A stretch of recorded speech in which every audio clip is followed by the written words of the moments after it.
Sur TVC9 et TV Témis, voici, mesdames, messieurs, votre bulletin d'information du 19 mars. Je suis Yvon Moreau et je vous retrouve avec joie. En manchette ce soir, la saison hivernale prive soudainement d'une vie de plus une famille du nord de l'Ontario. La Chambre de commerce Témis-Accord continue d'avancer avec les gens d'affaires de toute la région et une gaillarde dorénavant témiscamienne.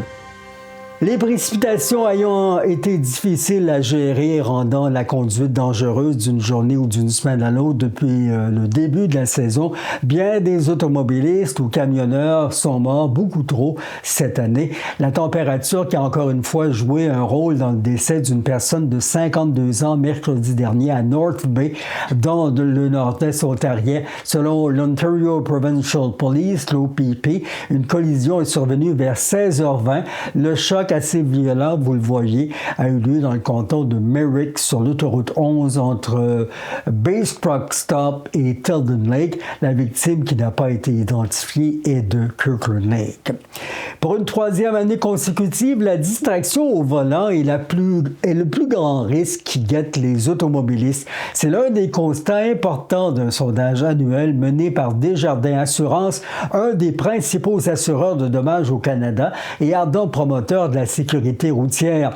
Environ 4000 Canadiens et Canadiennes ont livré leur opinion au sujet des comportements et des habitudes sur la route. La distraction au volant est le principal facteur de risque pour 60% des personnes interrogées. Parmi les distractions les plus citées, ce qui se passe à l'extérieur de l'automobile dans 34% des cas, le cellulaire dans 31%, les consoles et les interfaces médias dans 24% et l'alimentation et l'alcool dans 22% des cas forment le palmarès.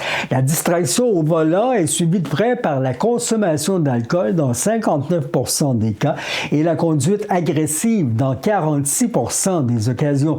Quand on leur pose des questions sur ce dernier facteur du risque, seulement 6% des personnes sondées se considèrent comme étant agressives quand elles prennent le volant, bien que 71% disent constater régulièrement de tels comportements sur la route. Prudence pour tous les commerçants, de faux billets de 50 $ circulent en ce moment. Certains d'entre eux ont été repérés puis signalés à la Sûreté du Québec en Abitibi-Ouest. L'argent ayant une forme, des couleurs et une texture différentes, il se peut que des gens d'affaires refusent d'honorer des billets de cette valeur. On vous avise jusqu'à ce qu'ils puissent, bien sûr, différencier les vrais du faux. Beau succès pour les élus et la population à Béarn, du monde qui seront en forme dans les années qui viennent. Plus d'une trentaine de citoyens et d'élus qui ont inauguré le 10 mars un tout nouveau gymnase et une salle multisensorielle destinée aux enfants en bas âge. Des équipements importants selon le maire Luc Lalonde pour promouvoir la santé et le bien-être des citoyens. Raison de plus d'apprécier la grande contribution de messieurs Roch Harpin, Robin-Pierre Bergeron et Jean-François Larochelle. Ils sont respectivement conseillers municipaux, collaborateurs à l'aménagement des lieux et entraîneurs du gym. Le gym et la salle multisensorielle qui sont accessibles gratuitement durant l'année 2025. Ça sent le printemps, quoique je vous entends dire, Yvon, parle pas trop vite, calme-toi quand même. On sent venir quand même certaines activités activant la fonte des neiges et l'arrivée du temps doux.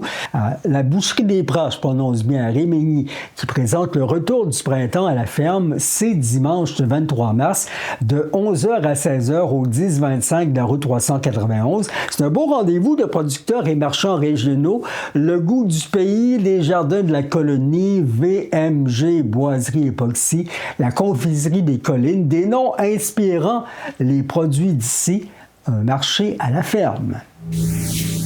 Restons en santé. La Fondation canadienne des maladies du rein qui réitère son message aux Témiscamiens dans le cadre du mois de la santé rénale 2025. La Fondation canadienne du rein qui était de passage à Ville-Marie, elle y rencontrait les patients dialysés et les personnes atteintes d'insuffisance rénale pour sensibiliser ses citoyens.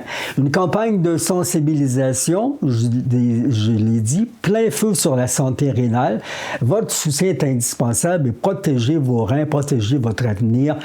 C'est le thème des visites ce mois-ci. L'organisme qui souhaite discuter des facteurs de risque, de prévention et des ressources disponibles pour les patients et leurs familles. J'en ai parlé avec les collaborateurs de la formation.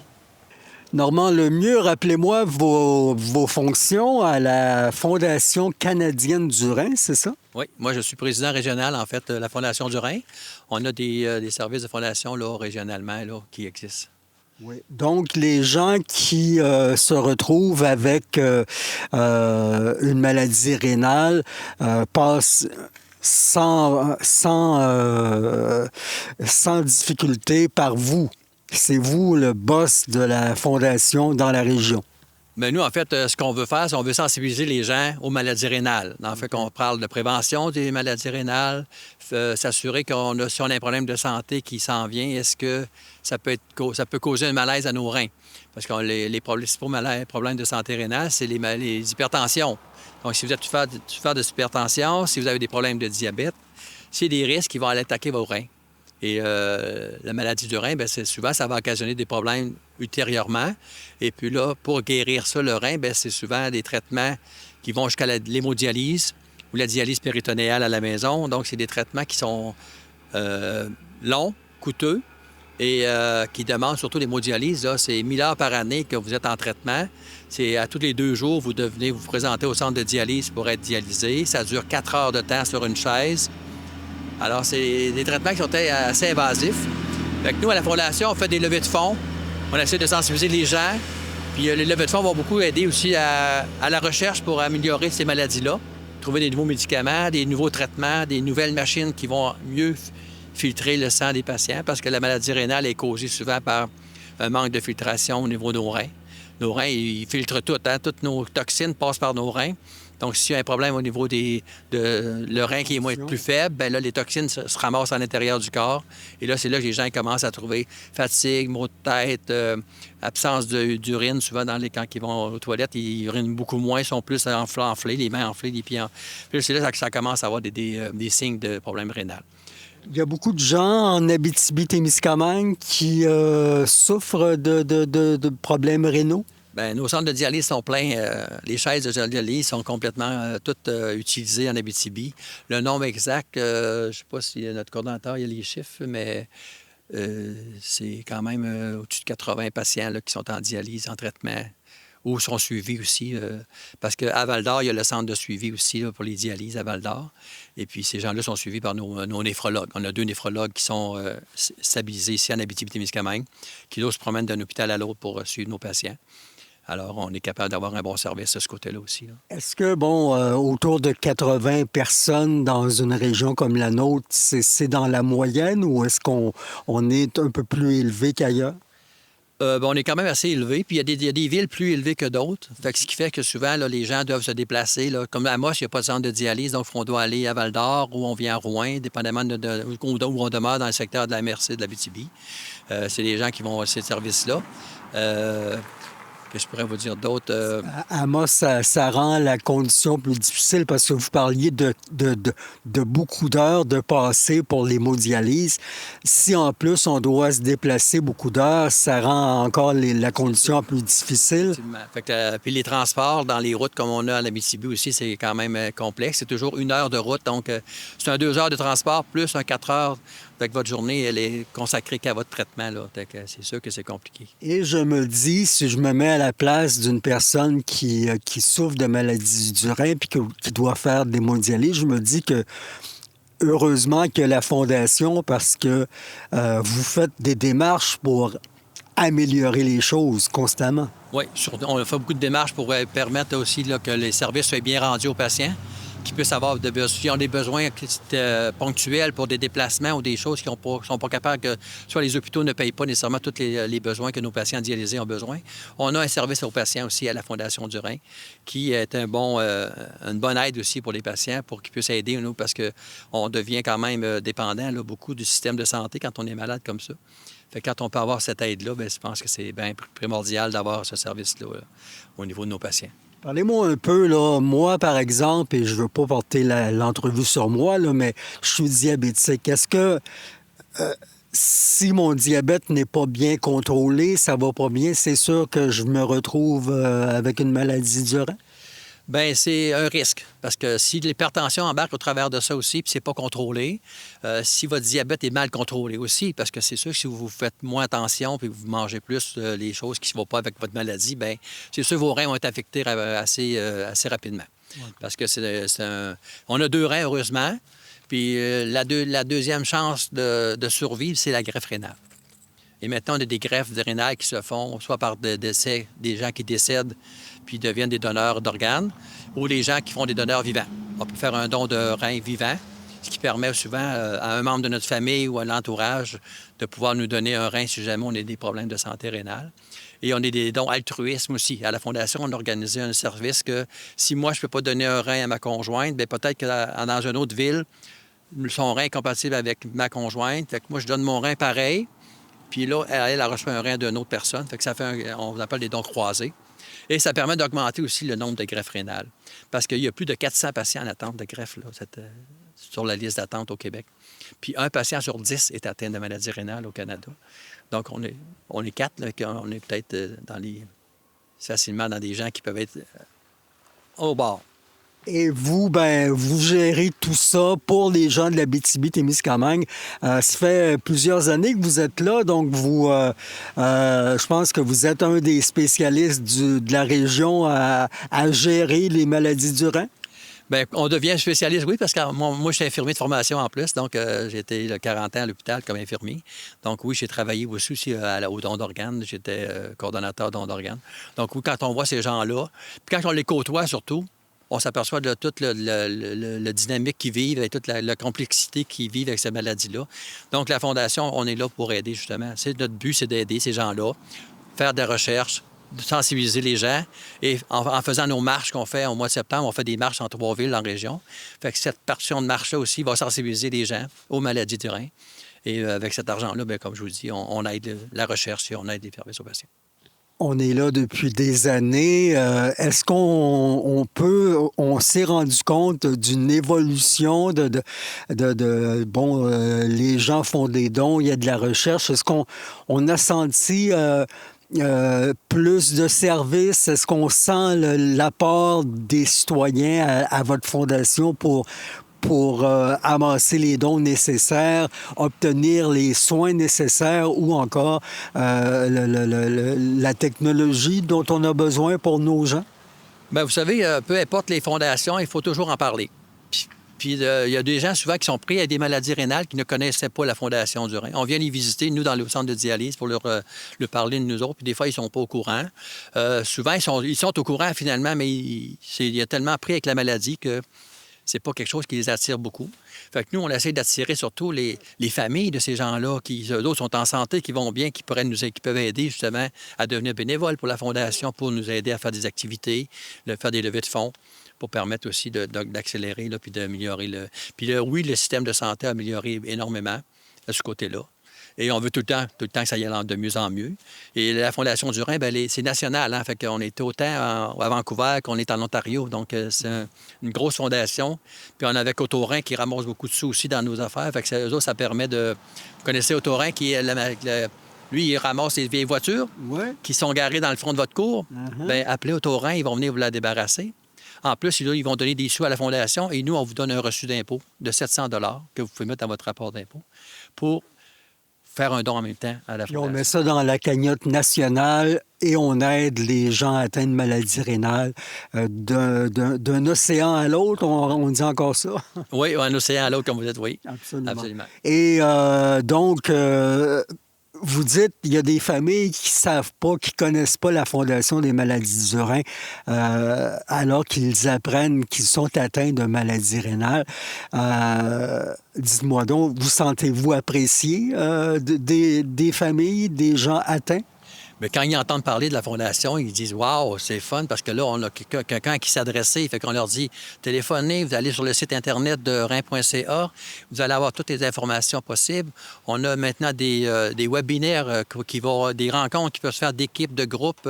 Moi, j'apprends que je suis de maladie rénale, bien, je veux savoir plus, bien, je peux me connecter avec ces gens-là et discuter entre nous, des patients partenaires qu'on appelle. Donc, les gens, moi, j'ai été greffé, une personne va se faire greffer, comment ça va?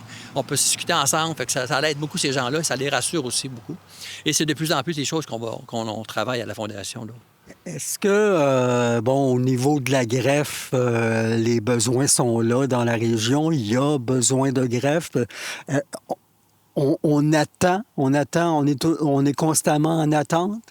Bien oui, parce que vous savez que la greffe de rein, elle va prendre des fois plus que 400 jours avant d'être... Du moment que tu es sur la liste d'attente, c'est plus de 400 jours d'attente et plus. Avant ça, c'était c'était presque 600. Ça l'a amélioré depuis beaucoup d'années. Mais ça reste que le temps d'attente est long. Et pendant ce temps-là, bien, les gens, ils souffrent et ils vivent ils doivent subir les traitements pour être capables de survivre. Le quotidien est difficile, mais vous êtes là, la Fondation, pour les accompagner du mieux possible afin d'amenuiser cette attente-là. Effectivement. Nous, on est là pour répondre à leurs questions, aux besoins. C'est important. Puis on est en région, c'est sûr, mais si vous communiquez avec la division à Montréal, bien, ils vont nous référer à nous ici qui sont en région. Fait qu'on va pouvoir vous discuter avec vous, puis parler, puis faire des activités ensemble, justement, pour prôner l'activité. Monsieur Lemieux, j'espère que cet entretien-là va attirer d'autres gens qui apprendront que vous existez en Abitibi-Témiscamingue, parce que des fois, on se dit « dans les régions ressources, je pense pas », mais non, vous êtes là et depuis de nombreuses années. Oui, absolument. Puis le don d'organes en Abitibi, il fonctionne encore. C'est juste qu'il faut les reconnaître, il faut les retrouver. Puis il faut agir au moment où on a notre donneur sur place qu'il faut faire. Fait que ça existe parce qu'on l'a toujours fait.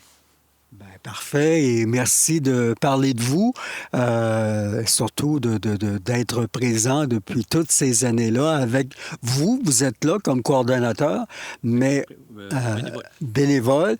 Et vous avez évidemment d'autres gens, hommes et femmes de toutes les villes, les secteurs de la région qui travaillent fort parce que là aussi, à la Fondation, les bénévoles sont bien actifs et bien présents. Oui, parce qu'on a un petit exécutif, en fait, régional. Donc, j'ai des gens de la Sarre, de Rouen, Val-d'Or qui sont impliqués dans notre rencontre. Fait qu'on fait 3-4 rencontres par année pour discuter, préparer nos activités de financement.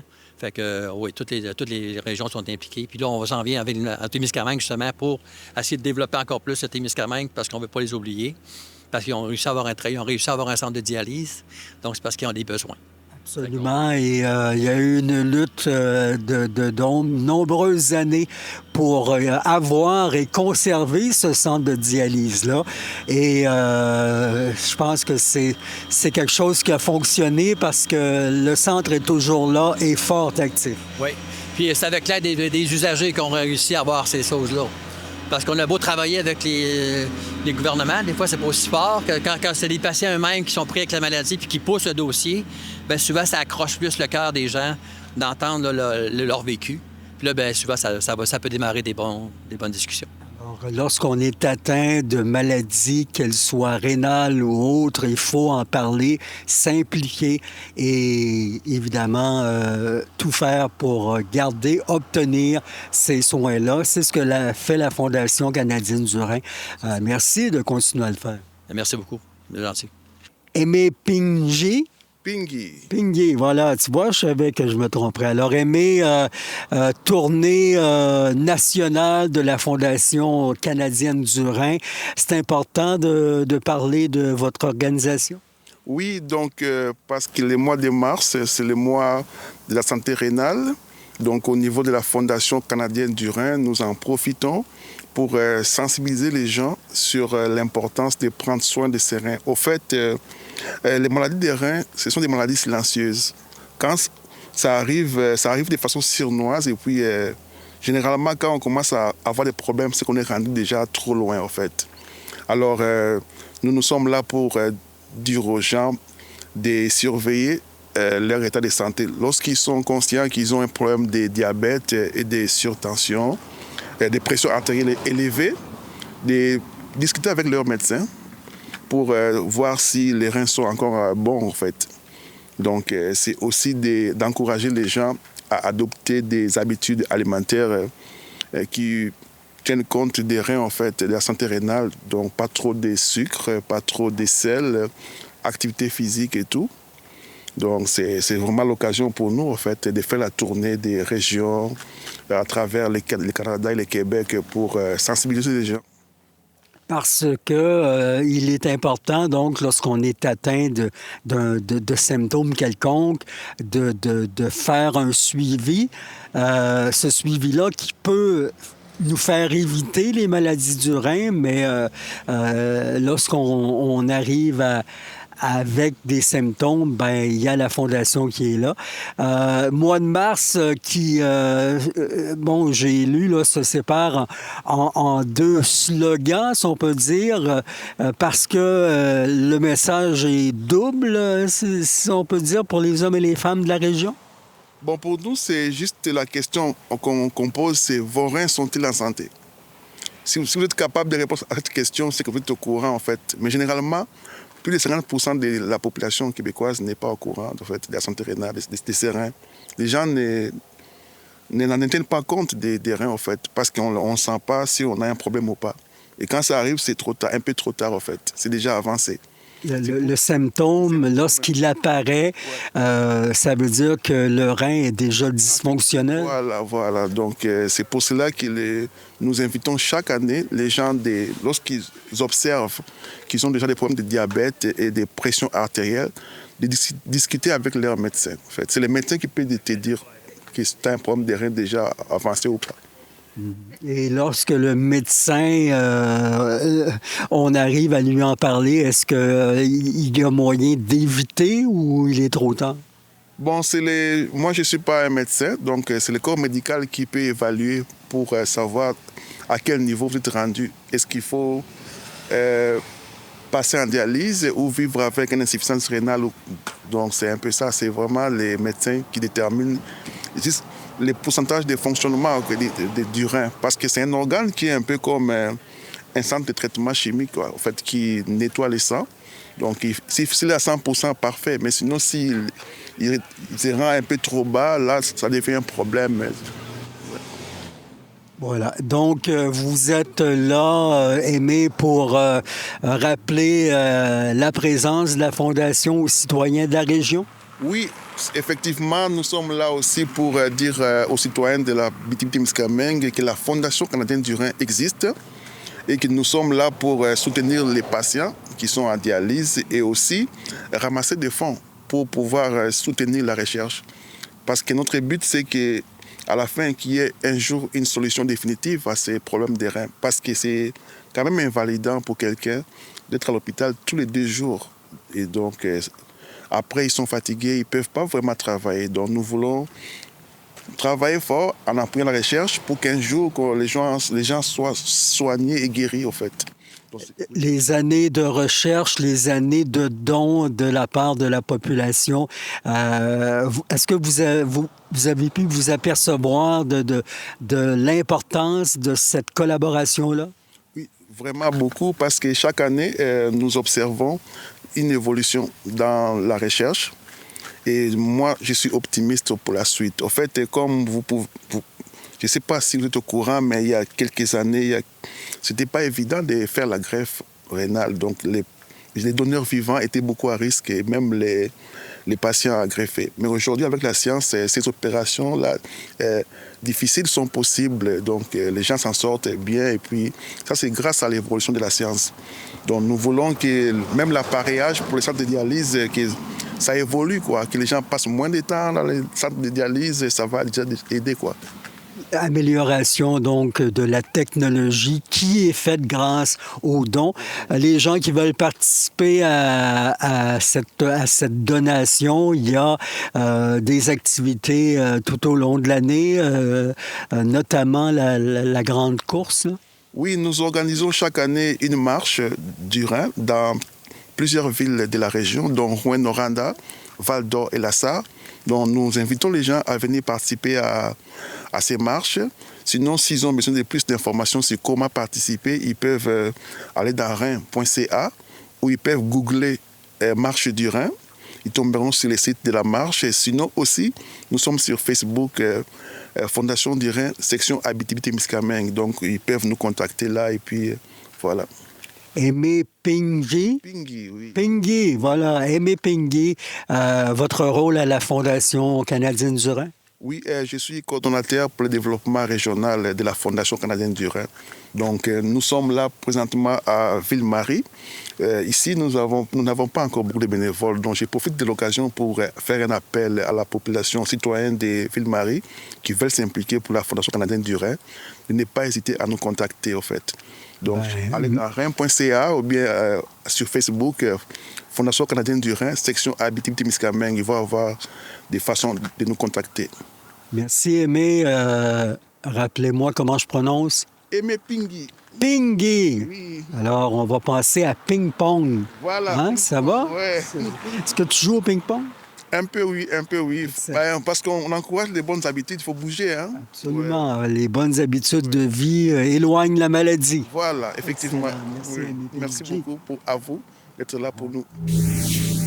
J'y tiens, le printemps qui semble vouloir nous faire signe et Emma Québec aussi, alors que l'organisation veut ensoleiller des vies en tenant une collecte de sang à Notre-Dame-du-Nord. Un grand geste de solidarité qui ne dure qu'à peine 1 heure envers les personnes en attente d'une transfusion et des produits sanguins.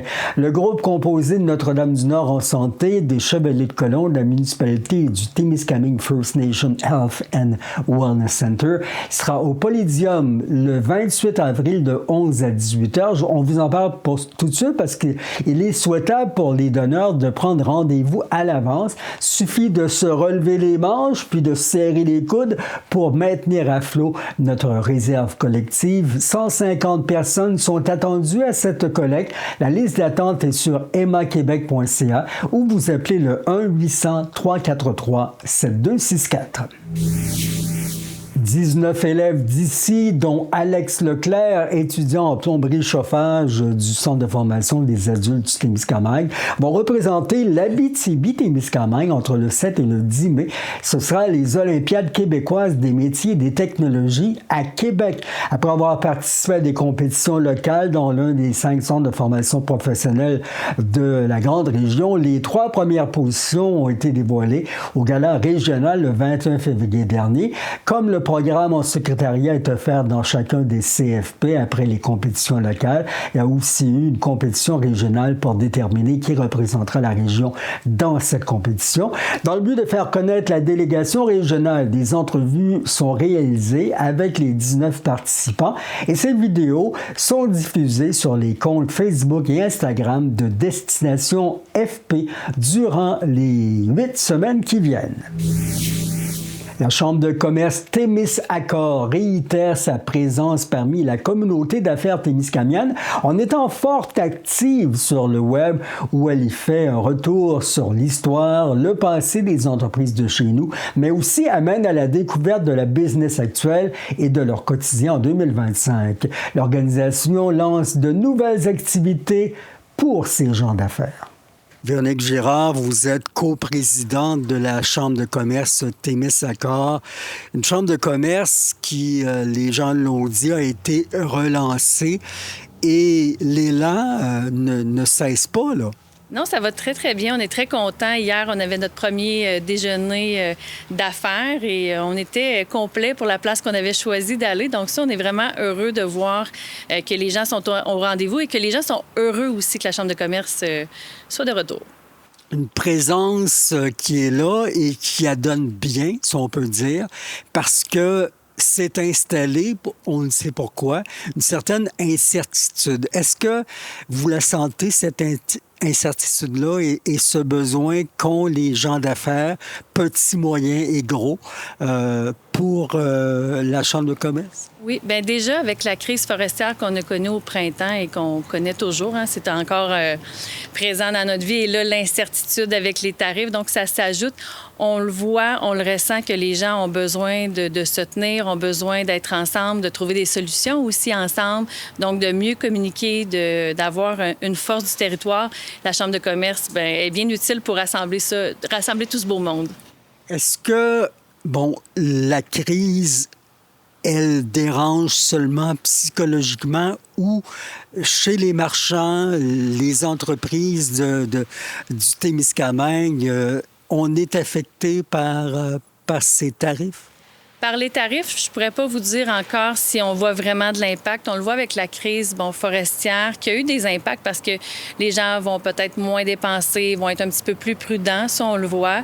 Je pense que les tarifs aussi, veut pas, on va le voir dans les prochaines semaines, que ça va créer encore une fois une incertitude. Donc, quand il y a une incertitude, les gens ne font pas de nouveaux projets, dépensent moins.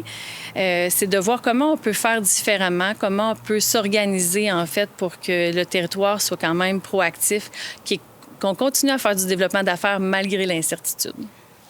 Vous recommandez quoi aux gens qui vous le demandent, là? Il y a cette incertitude-là. Est-ce que je mets tout sur pause? Ou vous dites, écoutez, il faut continuer à vivre, il faut continuer à offrir des services, il faut continuer à manger. Qu'est-ce que vous leur dites aux citoyens? Aux citoyens ou aux entrepreneurs? Aux entrepreneurs citoyens. Moi, je suis une optimiste dans la vie, donc je me dis, il faut continuer, il faut persévérer. Je pense que d'arrêter, on le sait, c'est difficile de repartir après. Donc, dans ma tête à moi, on continue, on fait de notre mieux. Je pense que c'est ce qui va nous permettre, en fait, de s'en sortir plus facilement et peut-être plus rapidement aussi. Rappelez-moi et rappelez aux gens d'affaires du Témiscamingue, quel est le rôle d'une chambre de commerce? Vous êtes là pourquoi? On a plusieurs rôles. Premièrement, soutenir le développement économique, c'est sûr. Représenter nos membres quand ils arrivent. Comme la semaine passée, on a vu avec le gouvernement, avec les nouvelles mesures pour les immigrants, que ça causait des problèmes. Donc, on s'est rassemblés avec les autres chambres de commerce de l'Abitibi-Témiscamingue, avec la Fédération des chambres de commerce. Donc, de représenter nos membres, ça aussi, c'est quelque chose qui est important. Bien sûr, le réseautage, de permettre aux gens d'affaires de se rencontrer, qui est différent de se rencontrer dans d'autres contextes. Donc, ça aussi, c'est important.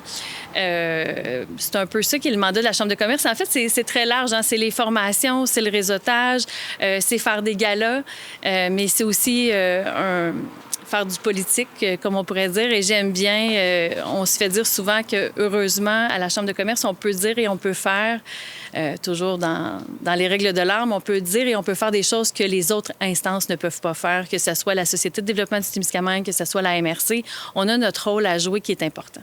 Vous êtes un complément pour les gens d'affaires et que ce soit une petite, moyenne entreprise, tout petite, et une grosse industrie, vous êtes là à l'aide pour soutenir ces gens. Effectivement, une femme que j'aime bien, Danielle Henkel, avait dit « Il n'y a pas de petites entreprises ou il n'y a pas de petits entrepreneurs. Il y a des entreprises, il y a des entrepreneurs et chaque personne a sa place et chaque personne est importante et chaque entreprise, dans le fond, nous permet d'avoir une prospérité, nous permet d'avoir un développement économique intéressant. Donc, ça, c'est vraiment quelque chose qu'on veut mettre l'accent dessus, que les gens soient juste travailleurs autonomes. Je viens de dire juste, mais c'est pas juste travailleurs autonomes, ils participent à la communauté, donc on a besoin de ces gens-là. Et la Chambre de commerce est aussi pour ces gens-là. Depuis votre retour, vous sentez que les gens reconnaissent votre intérêt, votre attention, votre désir de leur venir en aide. Alors, ils sont de plus en plus présents? Oui, on le sent, puis on est très heureux de voir l'engouement, de voir les commentaires qu'on reçoit, de dire « Ah, c'est le fun de vous voir, vous êtes dynamique, c'est inspirant, on est content que vous soyez là ». Comme si on était attendu finalement, alors qu'on se demandait si la Chambre de commerce avait toujours sa place. Finalement, on sent qu'on est attendu, on était désiré, puis qu'ils sont contents qu'on soit avec eux. Vous êtes sur le web, sur Facebook, partout, donc le dynamisme est là. Est-ce que c'est un dynamisme, la Chambre de commerce, qui ressemble au dynamisme des gens d'affaires?